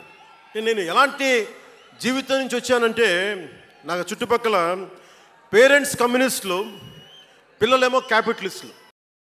అలాంటి లెఫ్ట్ భావాలతో ఉన్న నాయకుల్ని, వారి పిల్లల్ని నేను నెల్లూరులో చూసేవాడిని. అంటే మార్పు అనేది అవసరం. నాన్న కమ్యూనిస్ట్ కదా అని కొడుకు క్యాపిటలిస్ట్ అవ్వకూడదనే రూల్ లేదు, ఇలాగే ఉండాలని ఏం లేదు. అంటే మార్పు చాలా సహజం, ఎదగడానికైనా దిగజారడానికైనా సరే. వారి ప్రవర్తనని, వారి ఆలోచన విధానాన్ని బట్టి ఉంటుంది. కులాలను కలిపే ఆలోచన విధానం, భాషలని గౌరవించే సాంప్రదాయం, సంస్కృతుల్ని కాపాడే సమాజం, ప్రాంతీయతను విస్మరించిన జాతీయవాదం, మతాల ప్రస్తావన లేని రాజకీయం, అవినీతిపైన రాజీ లేని పోరాటం, పర్యావరణాన్ని పరిరక్షించే అభివృద్ధి ప్రస్థానం, ఇవన్నీ పెట్టినప్పుడు నవ్వారు అందరూ. అలాంటిది నన్ను ఈ రోజున పర్యావరణ మంత్రిగా తీసుకొచ్చింది ఈ సిద్ధాంతాన్ని ప్రతిపాదించినప్పుడు చాలా పరిశోధించాలి, చరిత్ర చదవాలి, అవగాహన చేసుకోవాలి, జటిలమైన సందేహాలు వాటికి వివరణ ఇవ్వాలి. ఇవన్నీ కూడా ఉండబట్టే ఈ రోజున ఇంత బలంగా నిలబడగలిగాం. నేను ఇంత ఆలోచించి అడుగు ముందుకేస్తాను తప్ప అనాలోచితంగా ఎప్పుడు నేను అడిగాను. ఈ 10 ఏళ్లలో నిలబడ్డాం, బలపడ్డాం, చాలా పడ్డాం కూడా. సమాజ తీరుతెన్నులు ఎలా ఉంటాయి అని ఆలోచించేటప్పుడు నన్ను బూతులు తిట్టినా, ఆ తిట్టిన వాటిని ప్రసార మాధ్యమాల్లో ప్రసరింపజేసి డిబేట్లు పెట్టి, వీళ్ళకి నా జీవితం తప్ప ఇంకేమి లేవా, కనిపించవా అనుకునేవాడిని. అంటే మీరు చెప్పండి, ఒకళ్ళ ఇంట్లో ఆస్తి తగాదాలు, అన్నా చెల్లెల మధ్య ఆస్తి గొడవలు, రాష్ట్రానికి సంబంధం ఏముంది? అది అసలు ప్రజలు ఆలోచించాల్సింది ముందస్తుగా. అసలు ఎన్నికల్లో చేయడానికి డబ్బులు లేని వాళ్ళ దగ్గర ఇన్ని వేల కోట్లు ఎలా వచ్చినాయి? పిహెచ్డీలు చదివి నాకు ఉపాధి రాకపోతే వీళ్ళు కేవలం రాజకీయాల్లోకి వచ్చి వేల కోట్లు ఎలా సంపాదిస్తారు? దానికోసం వాళ్ళిద్దరు కొట్టుకుంటుంటే అది మనకి ఎలా సమస్య అవుతుంది? ఇది మీరు ఆలోచించాల్సింది. అంతేగాని కూర్చోబెట్టి సినిమా సినిమా సినిమా అంటే మొక్కే కాదంట్లా. మీకు కోపం రావాలి కదా, అన్యాయం జరిగితే. కోపం లేని సమాజంలో మార్పు ఎలా వస్తుంది? ఒక్కడికి కోపం వచ్చింది చిన్నప్పుడు, పవన్ కళ్యాణ్కి. ఒక్కడి కోపం వస్తే ఇంత మార్పు వచ్చింది. ఇన్ని లక్షల మంది కోపం వస్తే ఏం జరుగుతుంది మీరు ఊహించగలరా? ఆ కోపమే రావాలి అన్యాయం మీద. ఇక మిగిలింది మనకి భవిష్యత్తులో పైన కాకుండా ఎలాగ మనం ముందుకెళ్ళాలి, ఎలా సిద్ధంగా ఉండాలనేది మనం ఆలోచించాలి. కొన్ని కీలకమైన అంశాలు చెప్పి తెలియజేస్తాను. నార్త్ సౌత్ డివైడ్, ఉత్తర భారతం దక్షిణ భారతం, అలాగే క్యాస్ట్ సెన్సెస్, కులాల గణాంకం, డీలిమిటేషన్ ఇష్యూ, 3 లాంగ్వేజ్ ఫార్ములా, ఇవన్నీ మాట్లాడుతూ ఉన్నారు. వీటి మీద అలాగే మనం భవిష్యత్తులో సనాతన ధర్మ రక్షణ బోర్డు కానీ, ఫ్రీ హిందీ టెంపుల్స్ కానీ, ఇవన్నిటి మీద ఒకసారి మాట్లాడి నా అభిప్రాయాలు తెలియజేస్తాను. ఎందుకంటే భవిష్యత్తుకి దిశానిర్దేశం చేయాల్సిన సమయం ఇది. అందుకని మీకు కొంచెం ఓపికగా వినండి ఇది. ఎందుకంటే ఇది సరదాలకి అల్లర్లకి సమయం కాదు, ఇది భవిష్యత్తుని నిర్దేశించే సమయం. దశాబ్దంన్నర తర్వాత వచ్చింది, అంటే 2009 నుంచి ఇప్పుడు దాకా చేస్తే వచ్చింది. సో నేను ఏం కోరుకుంటానంటే, అల్లరి చిల్లరగా ఉండేవాళ్ళు నాకు అవసరం లేదు, నిలకడగా నిలబడేవాళ్ళే నా సైన్యం. నేను డిప్యూటీ ముఖ్యమంత్రిని అయ్యాక అంతకుముందు ఎప్పుడు ఆలోచించామని, పుస్తకాల బరువుతోటి వీపు వంగిపోతున్న పిల్లవాడిని ఆడిపడాల్సిన వయసులో ఇంత పుస్తకాలు బ్యాగ్ వేసుకొని స్కూల్కి వెళ్తా, ఒకవైపు ఏమో టిఫిన్ క్యారియరు, ఇంకోవైపు ఏమో వాటర్ బాటిల్ పట్టుకొని జారిపోతా పడతా అమ్మకి నాన్నకి టాటా చెప్పి ఆ స్కూల్కి వెళ్ళే చిన్నపిల్లోడికి ఒక 2 పుస్తకాల బరువు తగ్గిస్తే నేను చాలా ధన్యుడిని అనుకునేవాడిని. అలాగే ఎక్కడో గిరిజన తాండాల్లో చుక్క నీటి కోసం ఏడ్చే గిరిజనులకి ఒక బిందెడు మంచినీళ్ళు ఇస్తే చాలా బాగుంటుంది అని చేయగలను అనుకునేవాడిని. డోలీ మోతలతోటి రహదారులు లేని కొండ ప్రాంతాల్లో కేవలం 100 మంది నివసించే గిరిజన తాండాలకి ఒక చిన్న రోడ్డు వేయించగలమా అనుకునేవాడిని. కానీ ఈ రోజున మీ అందరి దయ, జన సైనికులు, వీర మహిళల పట్టుదల, ఈ రోజున మనం దాదాపు 4000 పైచిలకు కిలోమీటర్లు రోడ్డును వేయించగలిగాం. వాళ్ళు 2000 వేయించారు 5 సంవత్సరాల్లో, మనం 2500 కోట్ల పైగా ఖర్చు పెట్టినట్టున్నాం. ఇవన్నీ ఎందుకు చెప్తున్నానంటే, ఒకవేళ మనం అనుకుంటే ఎంత చేయగలమని అంటానికి. సమస్యలు ఏమున్నాయి మన దేశంలో ఇప్పుడు అంటే, ముఖ్యంగా పార్టీలో వేదిక పైన ఉన్న నాయకులకి, జన సైనికులకి, మీ అందరికీ కూడా ఇది చాలా కీలకమైన సమయం. 2047 విజన్ అని మాట్లాడుతున్నారు గౌరవ ముఖ్యమంత్రి గారు. 2047 ప్రధానమంత్రి గారు మాట్లాడుతున్నారు. వికసిత్ భారత్, స్వర్ణ ఆంధ్రప్రదేశ్, $2 ట్రిలియన్ ఎకానమీ, భారతదేశం ప్రపంచంలోనే 3వ ఆర్థికంగా బలంగా ఉండే దేశం అవ్వాలని ఆలోచిస్తూ ఉన్నాం. ఇంత బలమైన దేశం కావాలి అంటే బలమైన ప్రజలు ఉండాలి, బలమైన నాయకత్వం ఉండాలి. నేను ఎందుకు ఇంత తపన పడతాను మీ అందరి కోసం అంటే, నాకు ఈజీగా వెళ్ళిపోయే వ్యక్తులు అవసరం లేదు, నాకు గోల చేసే వ్యక్తులు అవసరం లేదు. దేశం కోసం నిలబడే యువత కావాలి నాకు, చీల్చి చెండాడే యువత కావాలి నాకు దేశం కోసం. అంటే ఎందుకు చెప్తున్నానంటే, సర్దార్ వల్లభాయ్ పటేల్ గారిని అడిగారంట. బెంగాల్ రాష్ట్ర విభజన అప్పుడు 1920లో విభజిస్తున్నాం అనుకున్నప్పుడు దేశంలో ఉన్న జాతీయ నాయకులు అందరూ వచ్చారు, జరగకూడదని ఆప్ చేశారు. అలాంటిది భారతదేశాన్ని పాకిస్తాన్గా, భారత్గా విభజిస్తుంటే మీరు ఎందుకు చేయలేకపోయారు, ఆపలేకపోయారు? ఒక రాష్ట్రాన్ని ఆపగలిగినప్పుడు ఇది ఎందుకు ఆపలేకపోయారంటే, ఆయన అన్న మాటలు ఏంటంటే, మాకు వయసు అయిపోయింది, పెద్దవాళ్ళం అయిపోయాం, జైల్లో నలిగిపోయాం, సరికొత్త యువరక్తాన్ని తయారు చేయలేకపోయాం, మాకు శక్తి సన్నగిల్లింది అని. అందువల్ల వదిలేయాల్సి వచ్చింది చేతుల అని. అది నాకు చాలా ప్రేరణ అయింది. నెక్స్ట్ అందరం, గౌరవ ముఖ్యమంత్రి గారు వికసిత్ ఆంధ్రప్రదేశ్ కోసం ఆలోచిస్తున్నారు, నేను వికసిత్ ఆంధ్రప్రదేశ్ కోసం ఆలోచించే వాళ్ళు ఉన్నారు. నేను ఆలోచిస్తుంది భవిష్యత్తుని నిర్మించగలిగే యువ నాయకత్వం. ఈరోజు ఒక్కడు తలుచుకుంటే ఎంతమంది ఎమ్మెల్యేలు వచ్చారో చూడండి, ఫస్ట్ టైం ఎమ్మెల్యేలు ఎంతమంది ఉన్నారు. అలాంటిది మీ నుంచి ఊరికి 100 మంది నాయకుల్ని తయారు చేయాలి. రాష్ట్రం నుంచి జాతీయ స్థాయిలోకి వెళ్ళగలిగే 100 మంది నాయకుల్ని తయారు చేయగలగాలి. అదే నా లక్ష్యం, నా స్వప్నం 2047కి. అంటే ఎలా ఉండాలి అంటే, విదేశాలకి వెళ్ళాల్సిన అవసరం రాకూడదు ఇంక మనకి. మన దేశానికి మనం వీసాలు డినైల్ చేసేంత స్థాయి భారతదేశంలో ఉండాలి అంటే, దేశాన్ని సమాజాన్ని నడిపే నాయకులు మీలో నుంచే పుట్టాలి. నేను చేస్తాను దానికి ప్రోగ్రామ్స్. ఈ రోజున వేదిక పైన ఉన్న స్పోక్స్ పర్సన్స్ అందరూ ఎలా వచ్చారనుకుంటున్నారు మీరు? హరిప్రసాద్ గారికే చెప్పాను నేను, సార్ ఎలా చేయమంటారు సార్ మమ్మల్ని అని అడిగితే, మీరు వెళ్ళి జనంలోకి వెళ్ళండి, ఎవరైతే మాట్లాడగలరో వాళ్ళు పిలవండి అంటే, అలా పిలిస్తేనే ఇక్కడున్న స్పోక్స్ పర్సన్స్ అందరూ కూడా జనం మధ్యలోంచి పికప్ చేసిన వాళ్ళు అలా తయారు చేశాం. పార్టీ నిర్మాణాన్ని అలా చేశాం.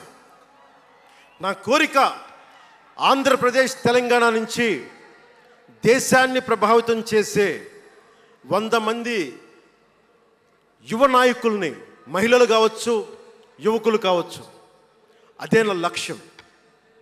దానికోసం పనిచేద్దాం మనందరం. ఎందుకంటే సరైన నాయకులు లేకపోతే చిల్లర వేషాలు వేసేవాళ్ళు, పనికి మాలిన వేషాలు వేసేవాళ్ళు చూసాం కదా గత ప్రభుత్వంలో ఎలా ప్రవర్తించారు. వాళ్ళు వచ్చారు అంటే బలహీనత మనది, తప్పు మనది. ఎవడు వచ్చినా వదిలేస్తున్నాం మనం. అందుకని మీరందరూ దానికి సంసిద్ధం అవ్వండి.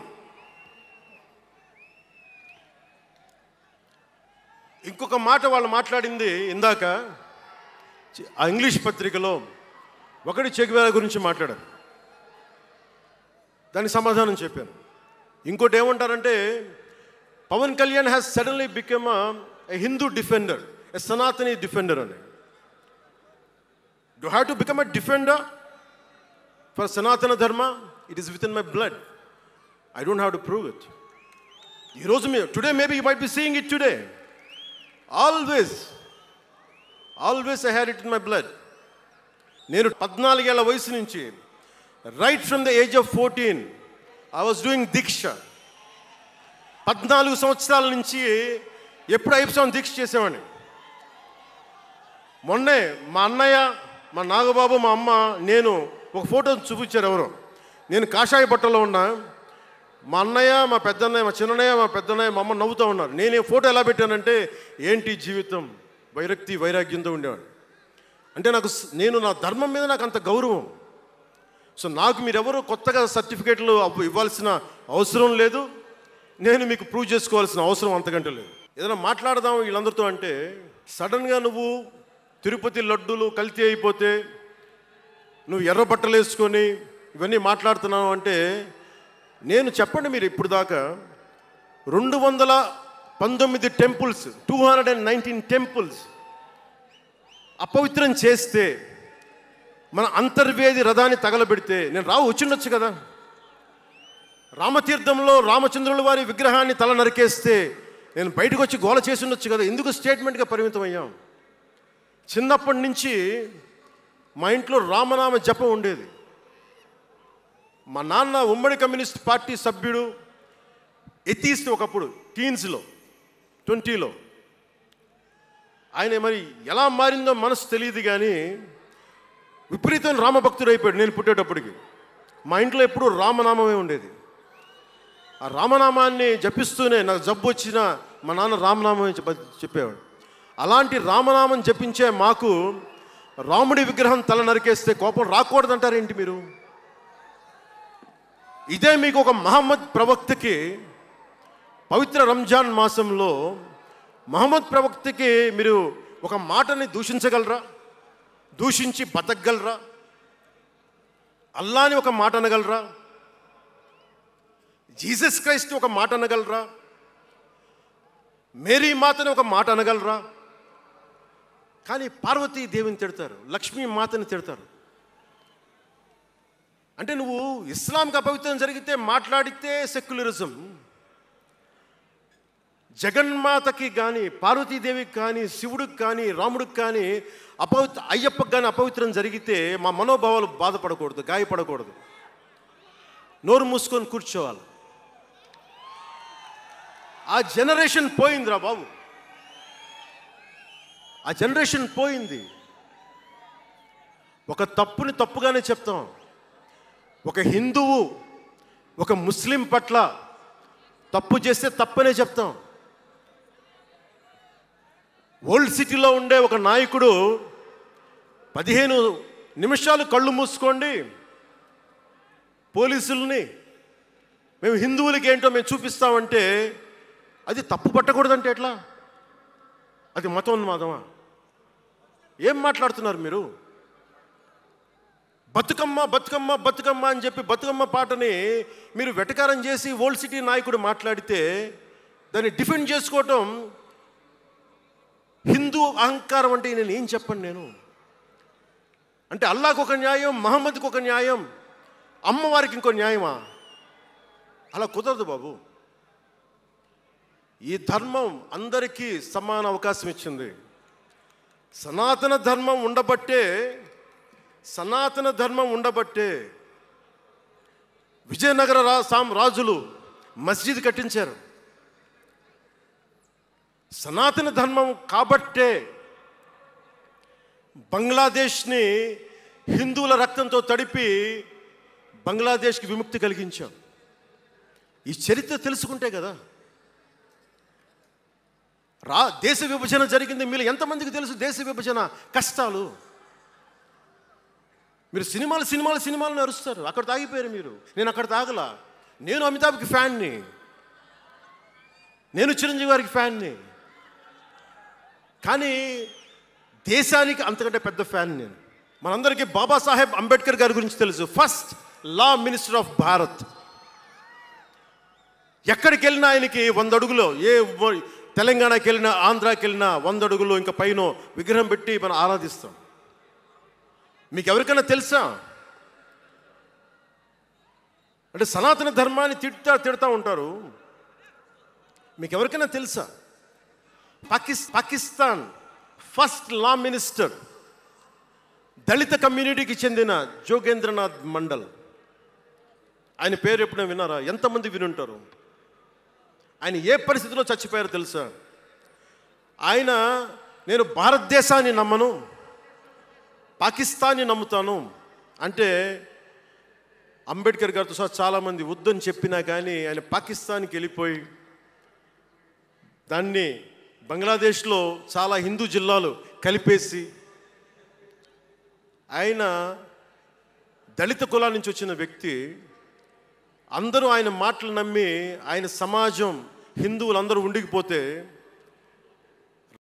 దేశ విభజన తర్వాత జరిగిన గొడవల్లో దాదాపు ఆయన కుటుంబంలో బంధువులందరినీ ఊచకోతకొచ్చి చంపేశారు. పాకిస్తాన్ లా మినిస్టర్గా వెళ్ళిన వ్యక్తి భారతదేశానికి తిరిగి కాందీసుకుడుగా వచ్చి చనిపోయారు ఆయన. అంటే ఏం చెప్తున్నది ఇది?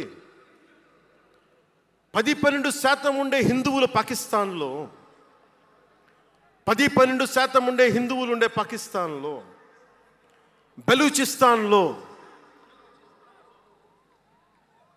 అంతమంది ఉండే హిందువులు ఈ రోజున 1%-2% పడిపోయారు. బంగ్లాదేశ్ గొడవల నుంచి హిందువులు పారిపోతున్నారు.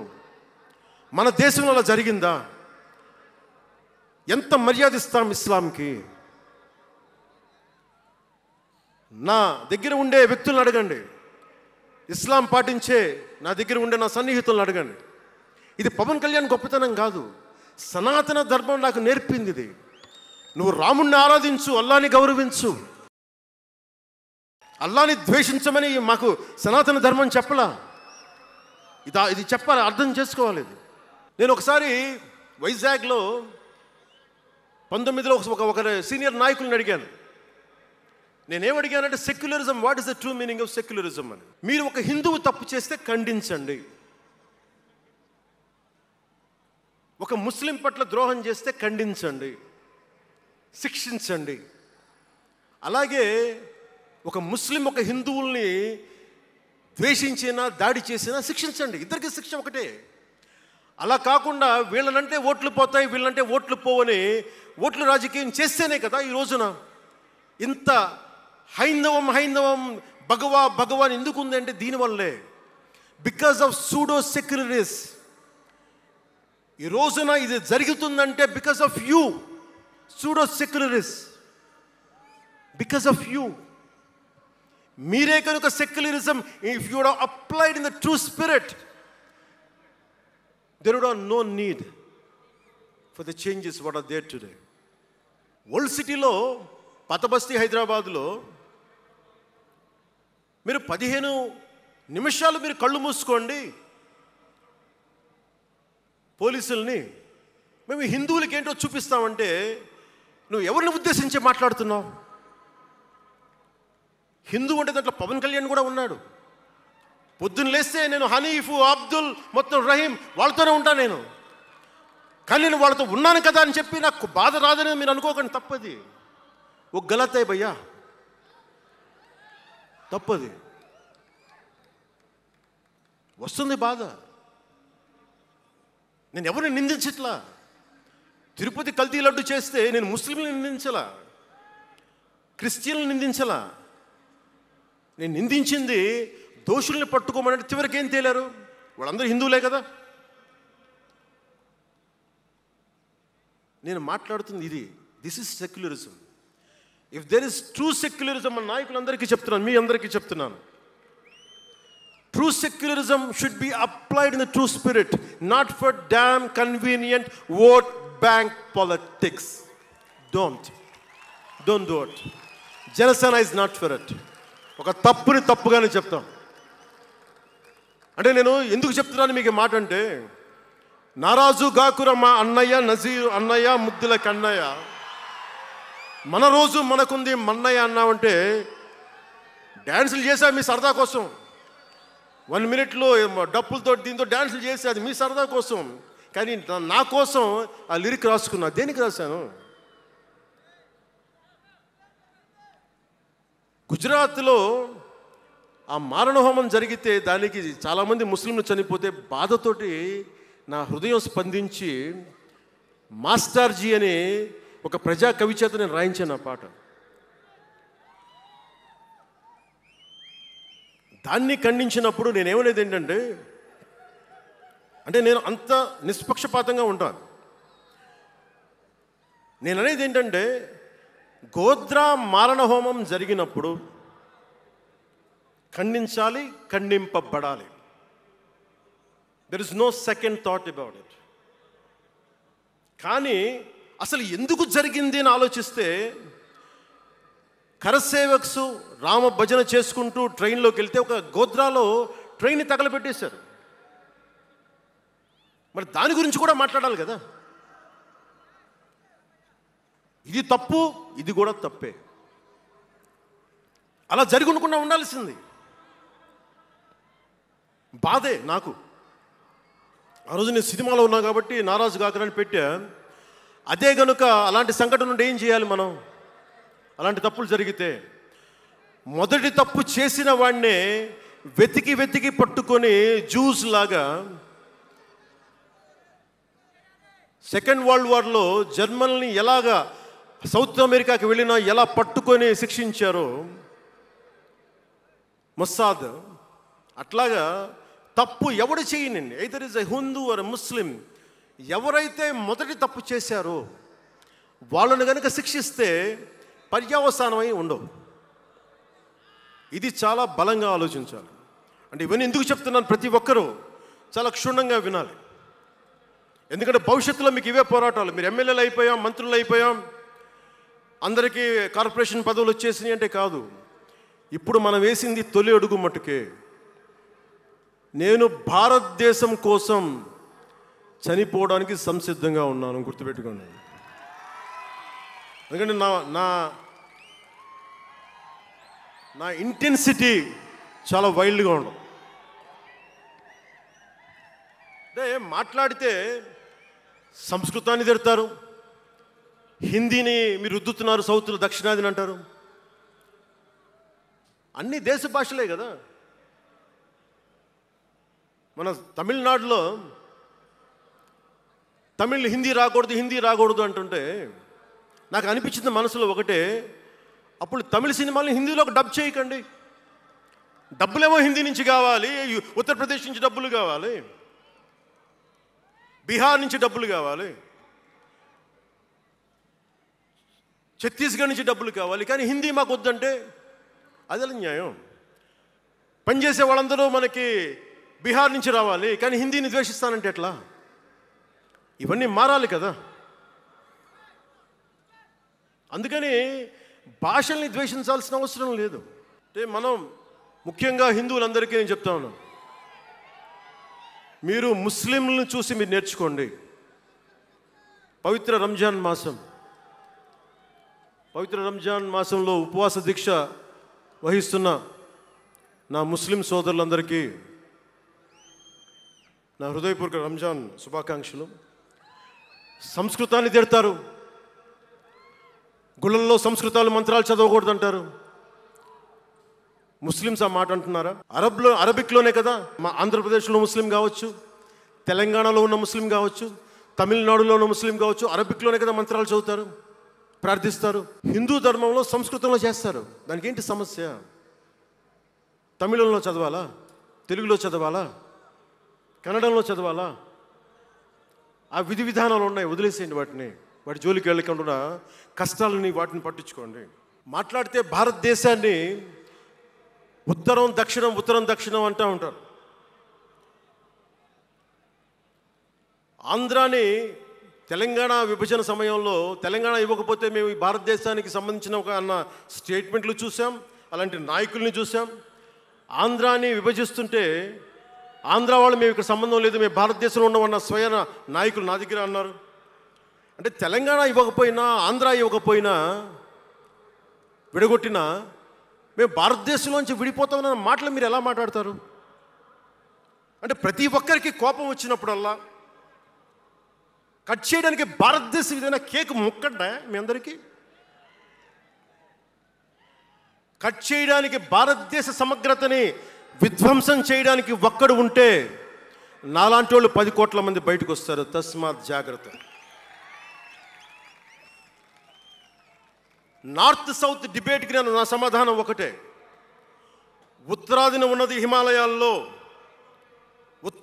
హిమాలయాల్లో ఉంది పరమశివుని కైలాసం. దక్షిణాదిన ఆయన కుమారుడు కుమారస్వామి మురుగన్ నివాసం.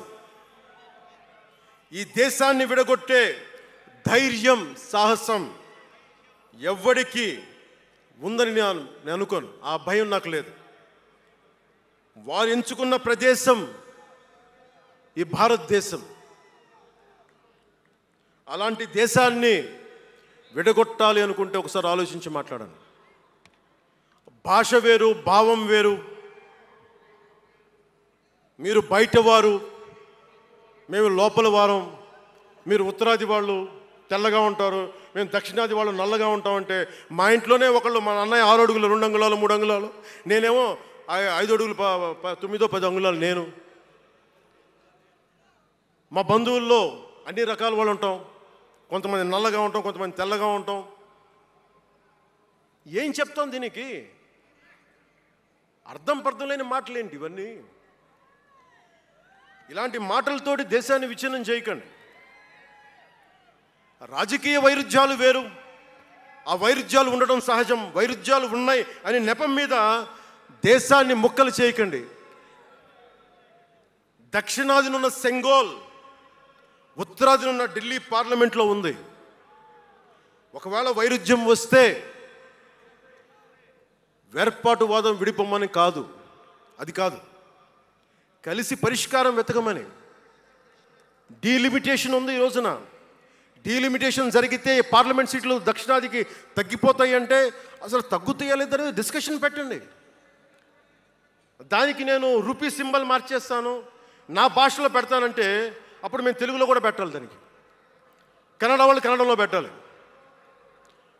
గుజరాతీ వాళ్ళు గుజరాతీలో పెట్టాలి, మహారాష్ట్ర వాళ్ళు మహారాష్ట్రలో పెట్టాలి. దేనికైనా ఒక వివేకం, ఆలోచన ఉండద్దా?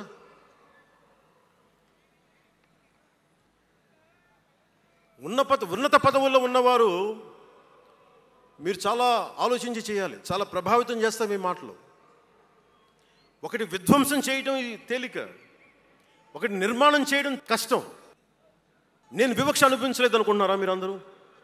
తమిళనాడులో పెరిగినప్పుడు 14 ఏళ్ళ వయసులో నేను తమిళనాడులో పెరిగినప్పుడు మైలాపూర్ స్కూల్ అన్నారే, గొల్టింగ వాడ అని పిలిచేవాడు. నేను నాకు అర్థమయ్యేది కదా గొల్టి అంటే ఏంటి అనుకునేవాడిని. అదొక డెరిగేటెడ్ టర్మ్. అది మా మాస్టర్ గారిని అడిగాను, రామ్నాథన్ గారిని అడిగాను, సార్ ఇంత మాదిరి சொல்றாங்க సార్, గొల్టిని சொல்றாங்க సార్ అంటే ఆయన నాకు ఒకటే మాట చెప్పాడు. వాళ్ళని పిలిచాడు, వాళ్ళని తిట్టాడు, ఏదో ఏంటి సార్ గొల్టీ, ఎందుకు సార్ గొల్టీ మీనింగ్ అంటే ఆయన ఏదో నవ్వి వదిలేసి ఆయన ఒక మాట అన్నాడు, అరే தெலுங்குని ரிவர்ஸ் பண்ண கொல்ட்டின்னு சொல்லுவாங்கடா, அப்படி என்ன பெரியார் வந்து தெலுங்குக்காரன் தான்டா, பெரியார் வந்து தெலுங்குக்காரன் தான், బలిజన్ నాయకర్ దారు అవరు. ఆ టైంలో ఇప్పుడు మన తిరుపతి రాయలసీమలో ఉండే బలిజ నాయుడు కులానికి చెందిన వ్యక్తి పెరియార్ గారు, తెలుగు ఆయన ద్రావిడ ఉద్యమ రూపకర్త. సో అందుకని భాషదేముంది, అందుకని దీన్ని పెట్టుకొని విధ్వంసం క్రియేట్ చేయడం సరైనది కాదు. జన సైనికులకి, వీర మహిళలకు, నాయకులకు, అండగా ఉన్న శ్రేయోభిలాషులకు, ఆదరించిన ప్రజలకు, నమ్మి నిలబడ్డ సహచరులకు ఒకటే చెప్పదలుచుకున్నాం, మీరే నా బంధం, మీరే నా అనుబంధం, మీరే ఈ జనసేనానికి రక్త సంబంధం. మనందరికీ ఒక కీలక కర్తవ్యం ఉంది. దాని గురించి మాట్లాడుకోబోయే ముందు కవి శేషేంద్ర వాక్యాలు చెప్పి ముగిస్తాను. ఒక తరాన్ని ప్రసవింపజేయడం అంటే ఒక తమాషా కాదు, ఒక నిండు కళల జగత్తుని మేల్కొల్పడం. ఒక దశాబ్దన్నర రాజకీయ ప్రస్థానంలో అలుపెరిగిన పోరాటం చేసిన తర్వాత లభించిన చారిత్రాత్మక విజయం అది. అందుకని మీ అందరికీ చాలా బాధ్యతగా ముందుకెళ్దాం. ఈ విజయం పుట్టుకే 100% స్ట్రైకింగ్ రేట్. అందుకే దేశం మొత్తం చూసింది. ఆ బిడ్డని మనం కాపాడుకోవాలి, చాలా జాగ్రత్తగా చూసుకోవాలి. మనందరం ఈ బిడ్డ పట్ల ఎరుకుతో ఉండాలి, బాధ్యతతో కాపాడుకోవాలి. జనసేనాని శిశువు తనని తను కాపాడుకోగలిగే వరకు మనం ఈ బిడ్డని కాపాడితే అది పెరిగి పెద్దయి సమాజాన్ని కాపాడుతుంది, దేశాన్ని రక్షిస్తుంది, విశ్వశాంతికి బాటలు వేస్తుంది. అందుకే ఈ బిడ్డని మనందరం కంటికి రెప్పలా కాపాడుకుందామని చెప్పి శపథం చేద్దాం. ఒక అవతారం, దాని పుట్టుక ఎలా ఉంటుందో మహాకవి శ్రీశ్రీ కవితా పంక్తుల్లో చెప్పి ప్రసంగాన్ని ముగిస్తాను. యముని మహిషపు లోహగంటలు మబ్బు చాటున కణేల్మన్నాయి, నరకలోకపు జాగిరమ్మలు గొలుసు తెంచుకు ఉరికి పడ్డాయి, ఉదయ సూర్యుని సప్తాహయములు నురగలెత్తే పరుగు పెట్టాయి, కనకదుర్గా చండసింహం జూలు విదిలించింది, ఇంద్రదేవుని మనపటేనుగు ఘీంకరిస్తూ సవాల్ చేసింది, ఆది సూకర వేదవేద్యుడు గుర్ఘరిస్తూ కోరసాచాడు, పుడమ తల్లికి పురిటి నెప్పులు కొత్త సృష్టిని స్ఫురింపింపజేసి. జన సైనికులు మీరు జాగ్రత్తగా ఉన్నంతకాలం మన ఎమ్మెల్యేలు అందరూ బాగుంటారు, మన మంత్రులందరూ బాగుంటారు, నేను కూడా బాగుంటా. మీరు డిసిప్లిన్లో పెట్టాల్సింది మమ్మల్ని కూడా డిసిప్లిన్లో పెట్టండి మీరు. అందుకని 11వ ఆవిర్భావ దినోత్సవం ముగించుకొని 12వ ఆవిర్భావ దినోత్సవం వైపు వెళ్తున్న మీ అందరికీ వచ్చినందుకు ప్రతి ఒక్కరికి ధన్యవాదాలు తెలియజేసుకుంటూ, మీ పెద్దలకి, నాకంటే వయసులో పెద్దైన వారందరికీ నా నమస్కారాలు తెలియజేయండి, పాదాభివందనాలు తెలియజేయండి. అందరూ క్షేమంగా ఇళ్ళకి వెళ్ళండి. సర్వే జనో సుఖినో భవంతు. జై జనసేన, జై జనసేన, జై భారత్, జై హింద్.